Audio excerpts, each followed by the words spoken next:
জয় শ্রীরাম, জয় বজরংবলী। আগামী 12ই এপ্রিল 29শে চৈত্র শনিবার দিন সম্পন্ন হচ্ছে এই বছরের হনুমান জয়ন্তী উৎসব। আমরা প্রত্যেকে জানি যে মঙ্গলবার দিনটিকে বজরংবলী হনুমানজির দিন হিসাবে গণ্য করা হয়। প্রত্যেক বছর রামনবমী সম্পন্ন হওয়ার ঠিক 6 দিন পরে পূর্ণিমা তিথিতে পালিত হয় এই হনুমান জয়ন্তী উৎসব। এই দিনটি হলো বজরংবলী হনুমানজির জন্মতিথি। বলা হয়, যদি হনুমান জয়ন্তীতে বজরংবলী হনুমানজির পূজা করা হয় এবং তার উদ্দেশ্যে কোনো কিছু নিবেদন করা হয়, তাহলে সমস্ত প্রকার বাধা বিঘ্ন দূর হয়। যদি কোনো কারণে পূজা নাও করতে পারেন, তাহলে হনুমানজির উদ্দেশ্যে এই দুটি দ্রব্য পারলে নিবেদন করুন। এই দুটি দ্রব্য ছাড়া হনুমানজির পুজো কখনোই সম্পন্ন হয় না। যিনি কোনো কারণে নিজে পূজা করতে পারছেন না, তিনি অবশ্যই অন্য কারো সাহায্য নিয়ে এই দুটি দ্রব্য হনুমানজির উদ্দেশ্যে পারলে নিবেদন করুন। দেখবেন হনুমানজির কৃপায় আপনার সমস্ত বাধা বিপত্তি দূর হবে। আজ এই ভিডিওর মাধ্যমে আপনাদের সামনে ব্যক্ত করব যে এই বছর 2025 সালে 1431 বঙ্গাব্দে হনুমান জয়ন্তী কোন সময় পড়েছে, কোন সময় হনুমানজির উদ্দেশ্যে পূজা করার আদর্শ সময়, কে বা কারা হনুমানজির পূজা করতে পারবেন, কিভাবে এই পূজা সম্পন্ন করবেন এবং হনুমানজির পূজা করলে আসলে কি হয়। সর্বোপরি হনুমানজির পূজায় কোন কোন উপকরণ অবশ্যই প্রয়োজন, এই সমস্ত কিছু বিষয় নিয়ে আপনাদের সামনে সমস্ত আলোচনা করব। আশা করি সুধী ভক্তবৃন্দ এই ভিডিওটি আপনাদেরকে সমৃদ্ধ করবে।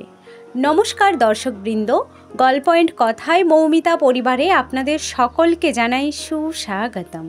আশা করি কৃষ্ণ কৃপায় সকলে ভালো আছেন, সুস্থ আছেন। আপনাদের কাছে অনুরোধ, এই ভিডিওটি অবশ্যই পুরোটাই দেখবেন, দেখলে অবশ্যই উপকৃত হবেন এবং ভিডিওটি দেখার পর যদি ভালো লাগে তাহলে অবশ্যই একটি লাইক করবেন এবং কমেন্টে লিখে যাবেন জয় হনুমানজির জয়। জয় শ্রীরাম। ফিরে আসছি মূল পর্বে।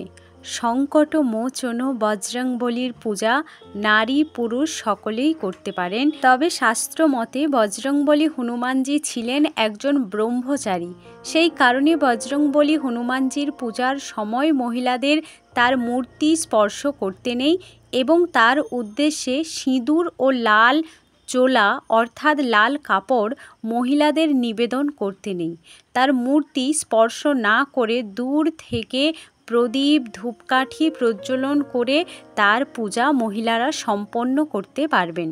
বজরংবলী হনুমানজি যেহেতু প্রত্যেক মহিলাকে নিজের মাতৃরূপে মনে করতেন, তাই কোনো মহিলা তার সামনে মাথা নত করলে তিনি বিব্রত হন। তাই মহিলারা কখনোই বজরংবলীর সামনে মাথা নত করবেন না এবং বজরংবলী পূজার সময় হনুমান চালিসা, হনুমান জয়ন্তীর মতো কথা, সুন্দর কাণ্ড পাঠ ইত্যাদি সমস্ত কিছু মহিলারা পাঠ করতে পারলেও বজরং বাণ কখনোই পাঠ করতে পারবেন না এবং ঋতুস্রাব চলাকালীন বজরংবলীর পূজা বা বজরংবলীর কোনো কিছুই পাঠ করা শাস্ত্রে নিষিদ্ধ বলে গণ্য করা হয়েছে। এইবার আসব দর্শকবৃন্দরা, এই বছর বজরংবলীর পূজা কখন সম্পন্ন করতে পারবেন। হনুমান জয়ন্তী 2025 1431 বঙ্গাব্দ 12ই এপ্রিল 29শে চৈত্র শনিবার। পূর্ণিমা তিথি লাগবে 11ই এপ্রিল 28শে চৈত্র শুক্রবার মধ্যরাত্রি 2:44 থেকে এবং স্থায়ী হবে 12ই এপ্রিল 29শে চৈত্র শনিবার শেষ রাত্রি 4:37 পর্যন্ত। আপনি শনিবার দিন সমগ্র দিন জুড়ে বজরংবলী হনুমানজির পূজা সম্পন্ন করতে পারবেন। তবে সবথেকে ভালো হয় যদি আপনি সকালবেলা বজরংবলী হনুমানজির পূজা করতে পারেন। এইবার আসব দর্শকবৃন্দরা, হনুমান জয়ন্তীতে কিভাবে আপনি বজরংবলীর পূজা করতে পারবেন। বজরংবলী হনুমানজির পূজা আপনি খুব সহজেই সম্পন্ন করতে পারবেন। হনুমান জয়ন্তীর দিন ভোরবেলা ঘুম থেকে উঠে সবার প্রথমে স্নান পর্ব সেরে নিন। তারপর যদি কোনো ভক্ত উপবাস রাখতে পারেন তাহলে রাখবেন, যদি না পারেন তাহলেও কোনো অসুবিধা নেই। এই পূজায় যে বিষয়টি সবথেকে প্রয়োজন তা হলো আপনার তার প্রতি সম্পূর্ণ সমর্পণ এবং পূর্ণ ভক্তি ও নিষ্ঠা। হনুমানজি লাল বা কমলা রং অত্যন্ত পছন্দ করেন, তাই চেষ্টা করুন লাল অথবা কমলা বা গেরুয়া বস্ত্র পরিধান করে হনুমানজির পূজা সম্পন্ন করতে এবং হনুমানজির পূজার জন্য যে 5 প্রকার ফল নিবেদন করতে হয় তার মধ্যে একটি অবশ্যই যেন লাল ফল নিবেদন করবেন।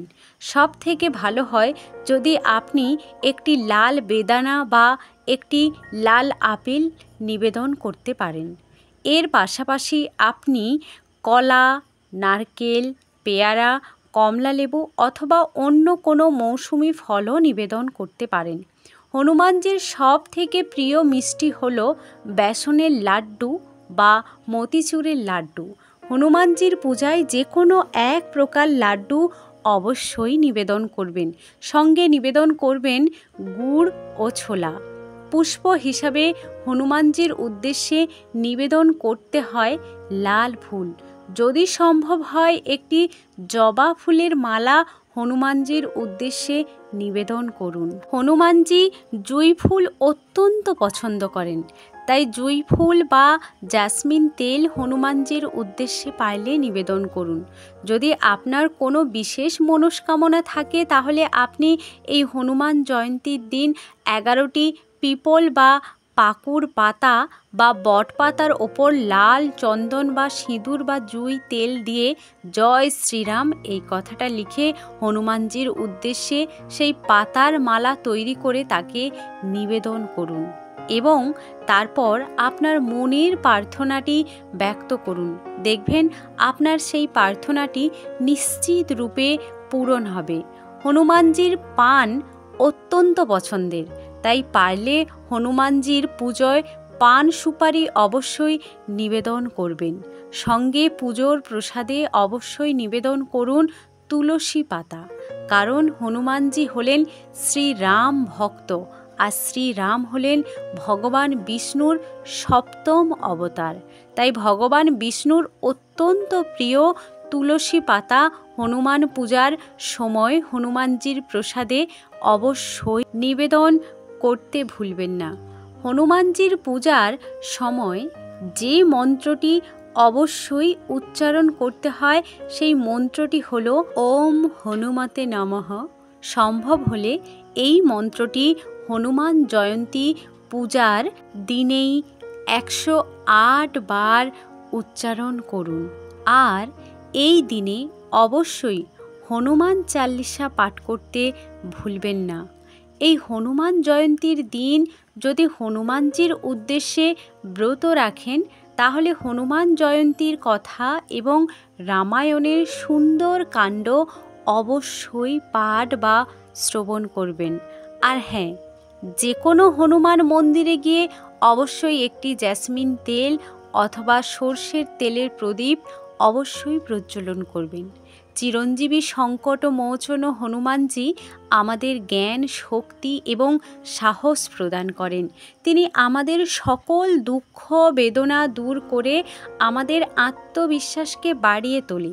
যদি কারো জন্মকুণ্ডলিতে মঙ্গল দোষ বা শনিদেবের বক্র দৃষ্টি থাকে তাহলে সেই দোষ কাটাতেও সাহায্য করে হনুমানজি।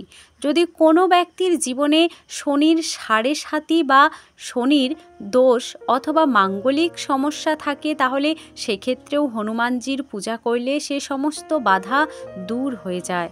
ভক্তবৃন্দ, হনুমান জয়ন্তীর দিন পাইলে অবশ্যই বজরংবলী হনুমানজির পূজা করুন। দেখবেন আপনার সকল বাধাবিঘ্ন দূর হয়ে যাবে। আশা করি এই ভিডিওটি আপনাদেরকে সমৃদ্ধ করেছে। ভালো লাগলে লাইক করবেন, পারলে শেয়ার করবেন, কমেন্টে লিখে যাবেন ওম হনুমতে নমঃ। জয় শ্রীরাম। সকলেই ভালো থাকুন, সুস্থ থাকুন, এই কামনা করেই আজকের মতো ভিডিওটি এখানেই শেষ করলাম। নমস্কার। ঈশ্বর আপনাদের মঙ্গল করুন।